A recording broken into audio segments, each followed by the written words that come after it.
Nós estamos pregando uma série, Coisas Inimagináveis.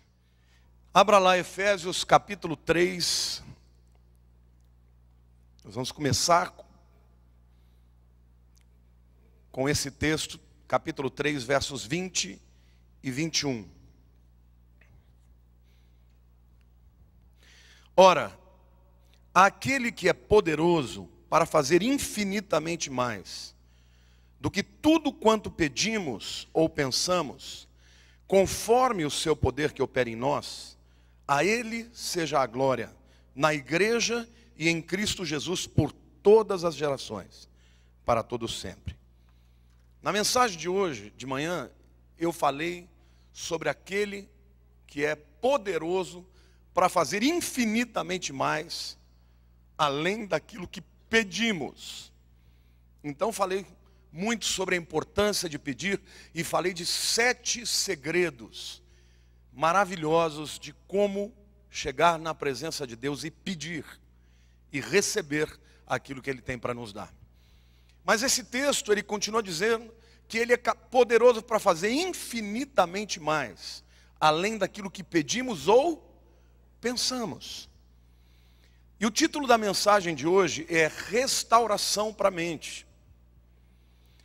Porque o que a gente percebe é que ainda que as pessoas sejam salvas, elas têm uma mente, a mentalidade, a alma delas está tão dilacerada por decepções, por baques da vida, por uma visão errada, pelas pressões do mundo, que muita gente hoje não consegue viver plenamente na sua alma.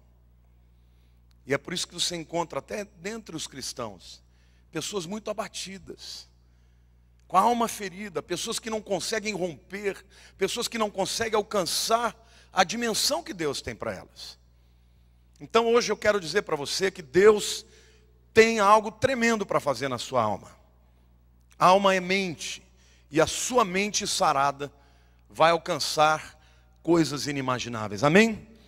Nós vamos começar lendo um texto, que foi o texto que Deus me deu hoje, nessa tarde. Isaías capítulo 9, versos 1 e 2 e versículo 6. Deus trouxe tantas revelações aqui, que quando traz a gente tem que entregar logo, para não fugir, né? E diz a palavra de Deus, Isaías 9, de 1 a 2. Mas para a terra que estava aflita, não continuará a obscuridade. Deus, nos primeiros tempos, tornou desprezível a terra de Zebulon e a terra de Naftali. Mas nos últimos, tornará glorioso o caminho do mar, além do Jordão, Galileia dos gentios. O povo que andava em trevas viu a grande luz, e aos que viviam na região da sombra da morte, resplandeceu-lhes a luz. E o versículo 6 completa o raciocínio do profeta e diz assim: porque um menino nos nasceu, um filho se nos deu, o governo está sobre os seus ombros, e o seu nome será maravilhoso, conselheiro, Deus forte, Pai da eternidade, príncipe da paz. Eu quero começar essa mensagem dizendo para você que a restauração para a sua mente não é uma ideologia, não é uma filosofia, é uma pessoa. Diga para a pessoa do teu lado: quem vai curar a sua mente de pessimismo, de mágoa, de ressentimento, de autoimagem negativa, é uma pessoa. E essa pessoa é Jesus, amém? E o versículo 6 diz: porque um menino nos nasceu. Veja quem é essa pessoa. O profeta descreve a Jesus de 2 maneiras diferentes. Ele diz: um menino nos nasceu, um filho se nos deu. O menino é o filho de Maria. Ele é ser humano, ele se tornou homem de verdade. Mas o filho não nasceu, o filho se nos deu. Geralmente a gente fala: meu filho nasceu, não é? Mas o Filho de Deus não nasceu, ele nos foi dado. O menino nasceu, porque isso fala da humanidade de Jesus. Mas o Filho se nos deu, porque ainda que ele fosse o menino de Maria, ele era o Filho de Deus. E o Filho de Deus é eterno. Então quero dizer que aquele que vai restaurar a sua mente, e eu profetizo isso, ele é tanto humano para entender as suas limitações, as suas fraquezas, quanto Deus, que é poderoso para fazer infinitamente mais do que aquilo que pedimos ou pensamos. Amém? Diga assim: Jesus, o meu restaurador, ele é humano, mas ele é próprio Deus. Amém? Esta foi a primeira vez na história que o divino se tornou humano, que o eterno se tornou revestido de temporal. Foi a primeira vez na história, para que por todas as perspectivas, pela perspectiva de quem conhece todas as coisas, mas também pela perspectiva de quem experimentou todas as coisas, possa curar a nossa alma. Diga para a pessoa ao teu lado: eu quero profetizar na sua vida, que a sua alma será completamente restaurada, pela experiência que você vai ter com Jesus, o restaurador. Meu querido, se você entrou aqui hoje triste, magoado, abatido, eu quero declarar na sua vida que o Filho de Maria passou por aquilo que você passou, e o Filho de Deus conhece aquilo que você tem no seu coração, que ninguém pode conhecer. Amém? Então diga: o restaurador é uma pessoa. Mas o texto começa a dizer para quem a restauração, que é Jesus, veio. Texto de Mateus capítulo 4, versos 15 e 16. Mateus está citando o texto de Isaías que nós lemos. E ele diz assim: terra de Zebulon, terra de Naftali, caminho do mar, além do Jordão, Galiléia dos gentios, o povo que jazia em trevas viu grande luz, e os que viviam na região e sombra da morte, resplandeceu-lhes a luz. Eu quero dizer que Jesus veio para aqueles que estavam em trevas e na morte. E aqui, quando a gente lê o texto, eu quero destacar um aspecto aqui que diz assim: e aos que viviam na região e sombra da morte. Literalmente significa o seguinte: os que viviam na região da morte e os que viviam na sombra da morte. Fala de duas coisas e ele aglutina, porque ambas têm algo em comum. Então diga assim: Jesus veio para os que viviam na região, lugar físico, da morte, e para os que estavam na sombra da morte, diga, lugar espiritual. Jesus veio para as pessoas mortas, vivas fisicamente, mas mortas espiritualmente, mortas na alma, sem perspectiva, em sombras. A luz, ela sempre revela os caminhos que temos que andar. E pessoas que estão mortas interiormente, não vêem perspectiva, não tem esperança de futuro, não vê caminho, não vê resposta, não sabe aonde virá a solução para o seu problema. Foi para essas que Jesus veio.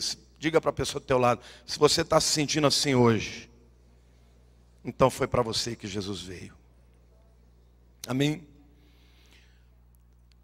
Eu quero que você entenda que quando a palavra de Deus faz essa promessa, aparentemente ela parece incoerente. Porque nós estamos falando aqui da terra prometida, da terra que mana leite e mel.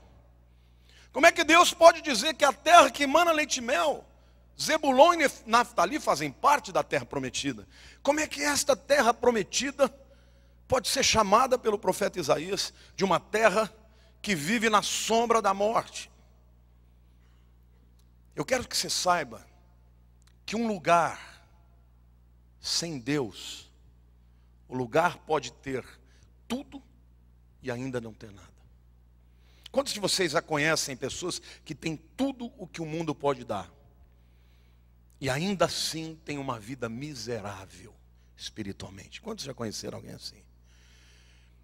Quando Deus chama Abraão, a Bíblia fala que a terra prometida foi dada em aliança de Deus com Abraão. Mas Abraão entendeu isso. Ele entendeu que o que Deus tinha para ele era mais do que um pedaço de terra. Até porque ele nunca chegou a herdar de verdade aquela terra. Mas a Bíblia diz lá em Hebreus, capítulo 11, versículo 10. Diz assim: porque Abraão aguardava a cidade que tem fundamentos, da qual Deus é o arquiteto e o edificador. E em João capítulo 8, 56, diz assim: Abraão vosso pai alegrou-se, aqui é Jesus falando, por ver o meu dia, viu e regozijou-se. Abraão, durante muitos anos da sua vida, 25 anos, ele esperou pelo seu filho prometido. E depois que Deus dá este filho vai crescendo, e Abraão certamente todos os dias olhava para ele e ria, porque o nome Isaac significa ele riu. Todos os dias da vida, assim como o Enzo provoca riso no coração da Érica e do Ramon, assim com a Mariana, todo dia eu vejo fotos no Facebook. Por quê? Porque ela chegou para iluminar, para alegrar. E um dia Deus vem e fala: Abraão, eu quero que você vá ao monte daqui a 3 dias, no lugar onde você vai oferecer Isaac, o seu filho amado, para mim em sacrifício. E aqueles foram os 3 dias mais longos da vida de Abraão. Mas a Bíblia diz que quando ele chega lá, no pé do monte, ele vê o lugar ao longe. E eu já mostrei para vocês um dia aqui, que na verdade essa palavra ao longe significa no futuro. E ele viu Jesus Cristo morrendo na cruz. E por isso ele se regozijou, porque ele sabia que o seu filho não teria que ser sacrificado. E ele diz para os 2 moços que estavam com ele: nós vamos, adoraremos e voltaremos. Abraão teve uma visão, é isso que Jesus está dizendo. Abraão viu a mim e se regozijou. O fundamento da cidade que Abraão esperava era Jesus. Abraão que entendeu que Deus estava dando para ele mais do que uma possessão e uma terra, estava dando um descendente que governaria sobre o mundo inteiro. Eu quero dizer para você hoje, querido, que talvez você esteja acreditando que a tua alegria, a tua satisfação esteja numa conquista. Talvez essa conquista seja uma porta aberta de emprego. Talvez essa conquista você imagine que seja uma pessoa que você ame. Talvez você esteja lutando dentro de um relacionamento quebrado. Mas eu quero te dizer que tudo isto, sem o fundamento que é Jesus Cristo, vai trazer alegria. Vai trazer tristeza e não alegria.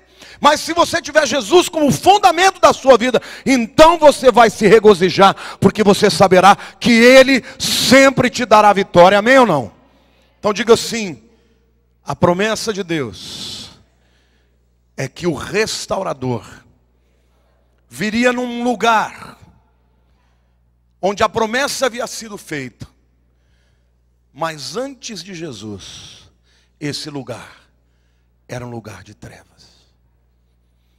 E o que Deus me mandou te dizer, que ainda que o mundo faça você acreditar que você vai ser feliz quando você conquistar as coisas pelas quais você está lutando, você nunca terá plenitude na sua alma, a menos que Jesus entre na sua vida e faça diferença no teu coração. Amém? Abraão viu a Cristo, e ele se tornou fundamento da sua conquista. A terceira pergunta que eu quero fazer é: qual era a condição daqueles a quem ele veio restaurar? O texto fala de região de morte, de sombra da morte. Mas o que isso significa? E no texto, tanto de Isaías quanto de Mateus, há um segredo, uma revelação. Hoje eu estava lendo o texto e Deus falou comigo: veja o que significa estas palavras. E quando eu fui ver, eu me arrepiei. Zebulon e Naftali, 2 terras que se referem ao lugar aonde Jesus viria. Zebulon significa exaltado. Veja aqui, diga: Zebulon, exaltado. Diga, Naftali, minha luta. Sabe aonde Jesus veio, querido?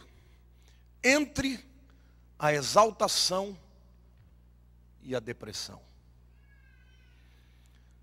Zebulon, sem Jesus, fala de arrogância, fala de autossuficiência. Não é assim que é o mundo. Quantas pessoas você conhece que estão vivendo a plenitude, um estado de exaltação, plenitude financeira? Muitas vezes são pessoas vencedoras nas suas profissões, mas têm uma vida árida sem Deus. Por outro lado, você tem aqueles que são representados por Naftali, que estão vivendo um momento de depressão, de luta, onde nada dá certo. São pessoas que acreditam que tem que correr atrás de antidepressivos para poder encontrar força para sobreviver. Quantos de vocês conhecem pessoas assim? Zebulon e Naftali representam as pessoas para quem Jesus veio. Pessoas que ou estão vivendo momento de exaltação, mas uma exaltação que não seja para Deus é arrogância, é autossuficiência, é negação. Ou momento de luta e de depressão, de vale, onde você não acredita que exista solução para a sua vida. Mas eu quero te dizer, seja você um arrogante que pensa que pode viver sem Deus, ou uma pessoa deprimida, que não enxerga a saída para o seu problema, eu quero dizer que Jesus veio para você, para trazer luz onde havia trevas, para trazer luz onde havia sombra. E Jesus veio para restaurar a sua alma e para dar visão aos seus olhos, para que você possa enxergar a luz no fim do túnel.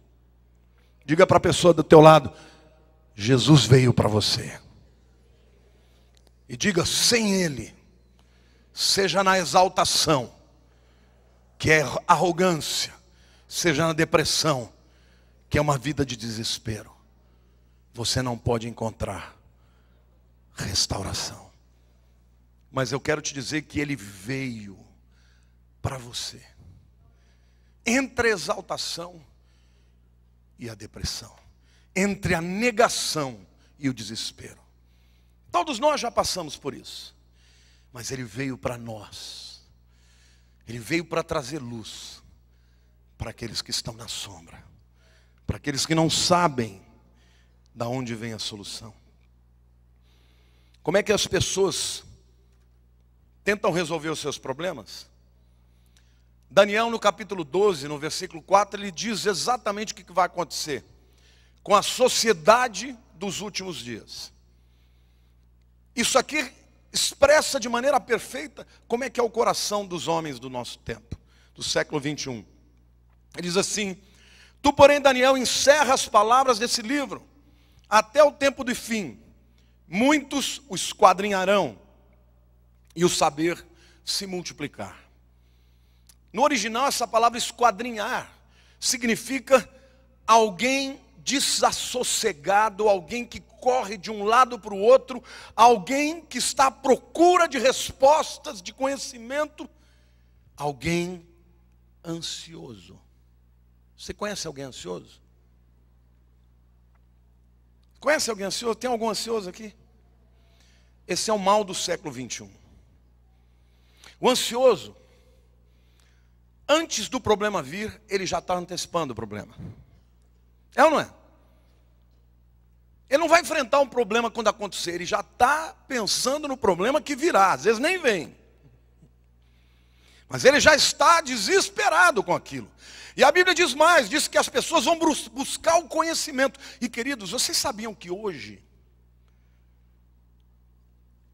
se você passar um dia pesquisando na internet, você vai chegar a conhecimentos jamais sonhados pelos nossos avós. Este é um tempo mesmo em que o saber está se multiplicando. Este é um tempo em que os paradigmas humanos estão sendo quebrados a cada dia. Agora deixa eu te dizer uma coisa, o conhecimento do homem, ele é mutável. O homem chegou certa vez a uma partícula tão pequena, tão minúscula, que ele chamou de átomo. Átomo é aquilo que não se divide. E no entanto hoje, já existem outras partículas muito menores, como os quarks e muitos outros. Cada hora eles descobrem um menor. O conhecimento que os homens estão buscando é sempre mutável. Isso gera cada vez mais insatisfação, insegurança e ansiedade. Antigamente, podia comer isso, podia comer aquilo, podia comer aquilo. Hoje não pode comer nada. Hoje não pode comer trigo porque tem, como é que chama? Glúten. Não pode tomar leite porque tem intolerância. Aí daqui a pouco, antigamente não podia comer ovo porque dava colesterol. Hoje os cientistas estão dizendo, não pode comer ovo porque ovo é bom. E a turma fica desesperada. Os conhecimentos dos homens são mutáveis em todas as áreas. Isso gera uma sociedade neurótica, que morre de medo de tudo. Eu quero dizer para você que Jesus tem solução para você. Eu não estou rejeitando o conhecimento, não. O conhecimento é bom. Mas conhecimento sem Jesus não traz a paz que você precisa. Jesus tem paz para a tua alma. Ele é o restaurador da sua alma. Amém? Você não precisa ficar na negação, que representa Zebulon, eu sou tal, eu sei de tudo, eu não preciso de nada. Porque um dia você vai ver a insuficiência dessa posição. Mas você também não tem que ficar no vale, em Naftali, vivendo uma luta em glória, achando que nunca terá vitória das suas lutas. Eu quero te dizer que o lugar que Deus tem para você está além do Jordão. E ele diz que ele veio para a terra da Galileia, além do Jordão. Você sabe o que significa além do Jordão? Diga para a pessoa ao teu lado, diga, o que significa o além do Jordão? O além do Jordão é o lugar da sua conquista. O além do Jordão é o lugar da sua paz e do seu descanso. A terra prometida por Deus é o lugar em que ele diz, é o lugar do descanso. É o lugar em que a lei, Moisés nunca pôde cruzar o Jordão. Mas Josué, que representa Jesus, ele atravessou o Jordão e conduziu as pessoas à terra prometida. E o Senhor me mandou te dizer hoje que você vai cruzar o Jordão sim, que vai passar o tempo de luta sim, porque o Senhor Jesus veio para cruzar o Jordão na tua vida e te levar ao tempo de descanso. Pode estar vivendo a luta hoje, mas Ele está ao seu lado e Ele vai te levar a cruzar o Jordão até o lugar do seu descanso. Amém? E o texto ainda diz, Galileia dos gentios.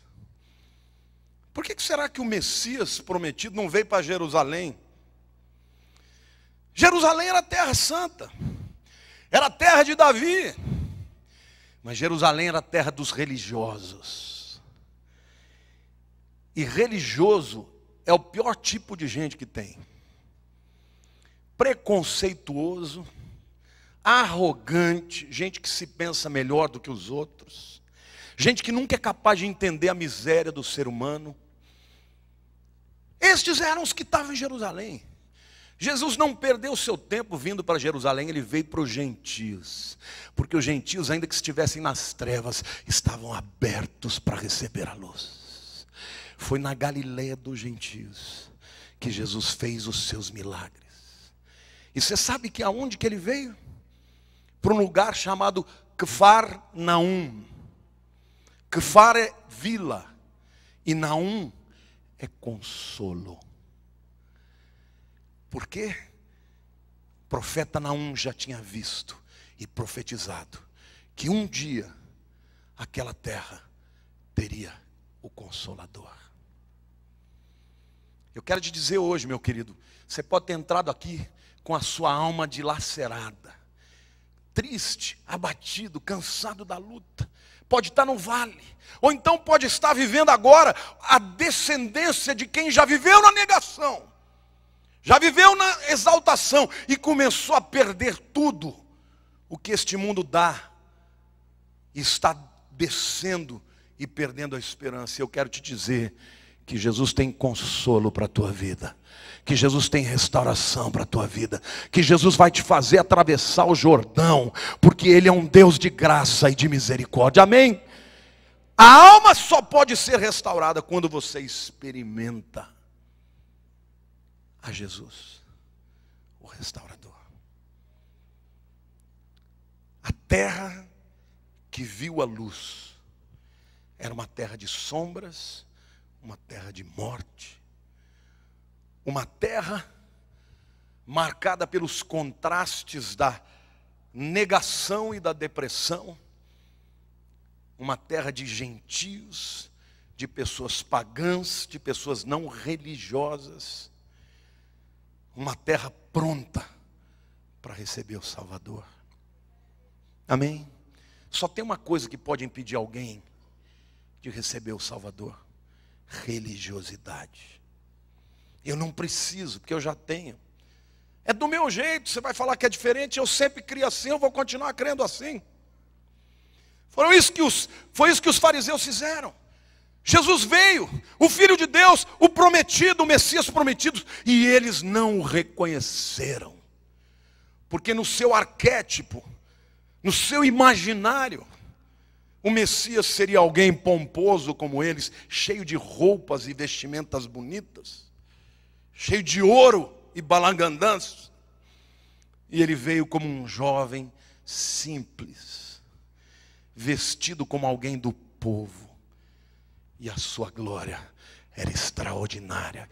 Querido, Jesus está aqui hoje. Ele ainda está à procura dos perdidos, daqueles que não têm luz, daqueles que não conseguem encontrar soluções para a sua vida, e dizem para ele: eu estou necessitado.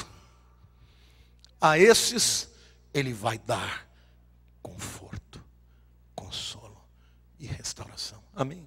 Quantos querem Jesus? Quantos querem não Jesus dos religiosos? O Jesus mesmo, de verdade. Aquele que veio e não tinha preconceito, ele estava sempre no meio dos pecadores. Sempre no meio dos pecadores. Por quê? Porque ele sabia que os pecadores o queriam. Ele disse: eu não vim para os sãos, porque os sãos não precisam de médico, eu vim para os pecadores. Para aqueles que a sociedade rejeitou, ele veio.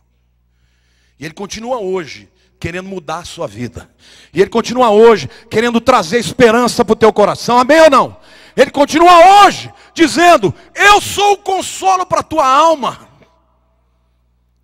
Para que você não tenha que correr desesperado, querendo tapar um buraco que ninguém ou nada vai tapar. Ninguém vai preencher o vazio da sua alma, a não ser o Filho de Deus, o Filho de Maria e o Filho de Deus. O menino que nasceu e o Filho que nos deu. É Ele quem traz luz para as trevas do nosso coração. Amém ou não? Você não pode aplaudir o Senhor e dizer: eu creio no Senhor.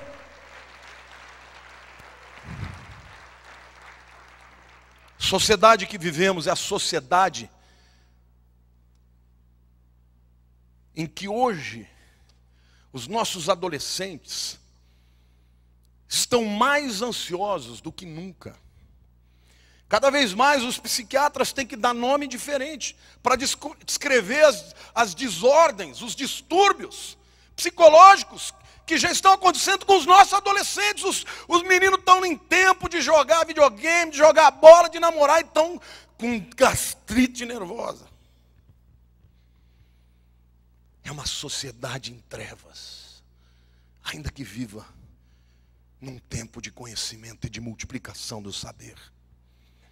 Mas eu quero dizer, querido, que você que já cruzou o Jordão, que você que já deu a vida para Jesus, você não precisa viver essa vida miserável.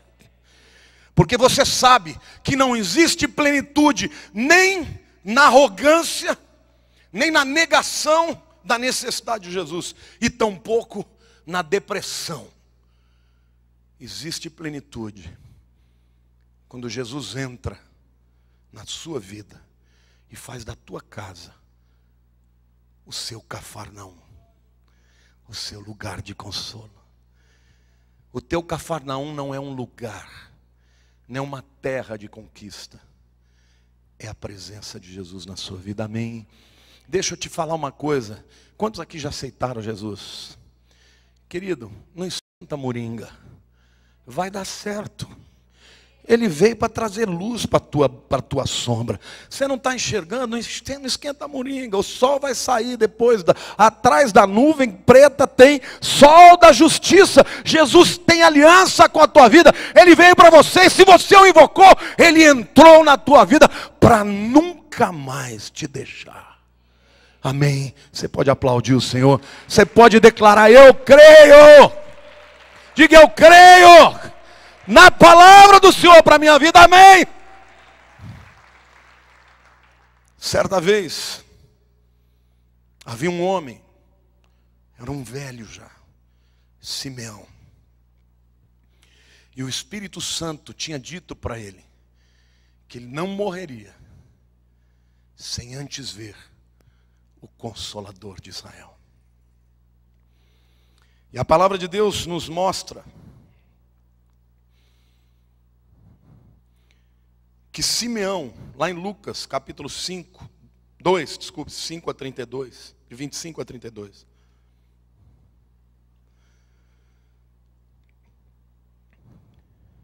Havia um homem em Jerusalém chamado Simeão.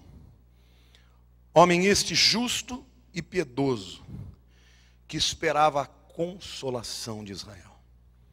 E o Espírito Santo estava sobre ele. E revelava-lhe o Espírito Santo que não passaria pela morte antes de ver o Cristo do Senhor.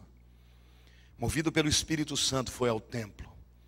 E quando os pais trouxeram o menino Jesus para fazerem com ele o que a lei lhe ordenava, fazer hoje que nós fizemos, apresentar aqui a Mariana. Jesus também foi apresentado ao Senhor.